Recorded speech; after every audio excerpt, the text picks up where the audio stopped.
தங்களுடைய கட்சி தான் அடுத்த ஆட்சியை பிடிக்க போகுதுன்னு எல்லா அரசியல் கட்சி தலைவர்களும் கர்ஜிக்கிறத தேர்தல் காலங்களில் நாம் கேட்டுக்கிட்டு தான் இருக்கோம். ஆட்சிக்கு வந்துட்டா என்னெல்லாம் செய்வோம்னு பட்டியலிடுற தலைவர்களின் பேச்சுக்களையும் கேட்டிருக்கோம். மத்திய அரசு கிட்ட இருந்து மாநில அரசுக்கு கிடைக்க வேண்டியதெல்லாம் தடையில்லாமல் கிடைக்கணும்னா ஆட்சியில் தங்களுடைய கட்சி அங்கம் வகிக்கணும்னு சொல்கிற மத்திய அமைச்சர் பொன் ராதாகிருஷ்ணன் வர தேர்தலில் அது கண்டிப்பாக நடக்கும்னு நம்புறாரு. அவருடைய பேச்சை இப்போ கேட்கலாம். ஒரே ஒரு பிரார்த்தனை செய்யுங்கள், விவசாயிகளை பற்றி கவலைப்படக்கூடிய அரசாங்கம் வந்தாக வேண்டும் என்று பிரார்த்தனை செய்யுங்கள், செயல்படுங்கள். வருகின்ற காலம் நிச்சயமாக எனக்கு நம்பிக்கை இருக்கின்றது.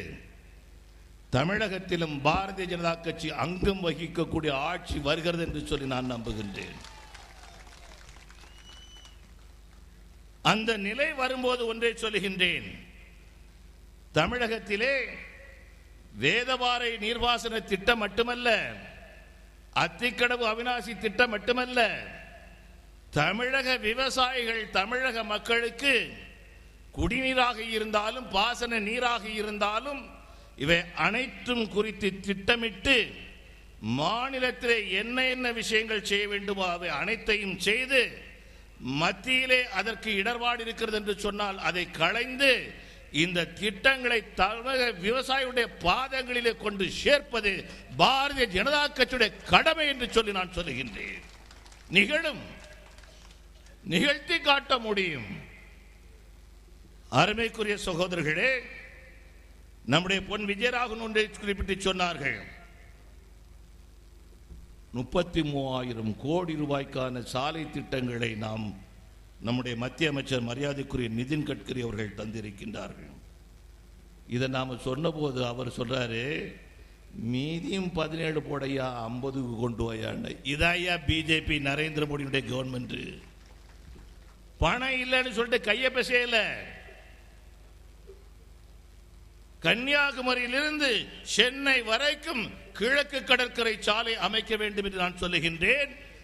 அடுத்த நிமிடத்திலே நம்முடைய அமைச்சர் சொல்லுகின்றார் 10,000 கோடி ரூபாய்க்கான திட்டம் உடனடியாக செயல்படுத்துவோம் என்று சொல்லி, குளச்சலிலே துறைமுகம் வேண்டும், 21,000 கோடி ரூபாய்க்கான துறைமுகம் வந்தாக வேண்டும்.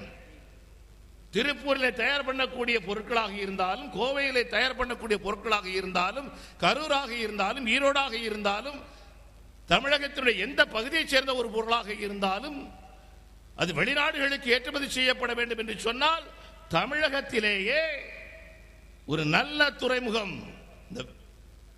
ஒரு மிகப்பெரிய லட்சக்கணக்கான டன் எடை உள்ள கப்பல்கள் வந்து நிற்கக்கூடிய ஒரு துறைமுகம் வந்தாக வேண்டும். அதற்கு வளமான துறைமுகமாக குளச்சல் இருக்கிறது என்று நாம் சொன்ன அடுத்த நிமிடத்தில் உடனடியாக அதை கொண்டு வர வேண்டும் என்கின்ற முனைப்போடு செயல்படுகிறது இந்த அரசாங்கம். 21,000 கோடி ரூபாய்கள். ஏண்டா இதை போய் இங்க வந்து சொல்றேன்னு கேட்டா, இதாங்க பிஜேபி கவர்மெண்ட், இதான் பிஜேபி கவர்மெண்ட். குஜராத் கவர்மெண்ட், மற்ற கவர்மெண்ட், இப்ப நாளைக்கு ராஜஸ்தான் கவர்மெண்ட். ராஜஸ்தான்ல பாரதிய ஜனதா கட்சியுடைய அரசாங்கம் விளைய வைக்கக்கூடிய அனைத்து பொருட்களையும், கோதுமையாக இருந்தாலும் நெல்லாக இருந்தாலும் ஒட்டுமொத்தமாக நாங்கள் கொள்முதல் செய்து கொள்கின்றோம். தயங்க வேண்டிய அவசியம் கிடையாது. இதை பிஜேபி கவர்மெண்ட். எல்லா விஷயத்தையும் சொல்றதுக்கு நேரம் இல்லை. ஆகையினால் சொல்லுகின்றேன், எங்கும் அந்த தன்மையோடு கூடிய ஒரு அரசு வந்தது என்று சொன்னால், மத்தியிலும் நம்மவர், மத்தியிலும் தாமரை, மாநிலத்திலும் தாமரை, உங்கள் வீட்டிலும் தாமரையில் வீட்டிற்கும் மகாலட்சுமி வந்து குடிகொள்வாள்.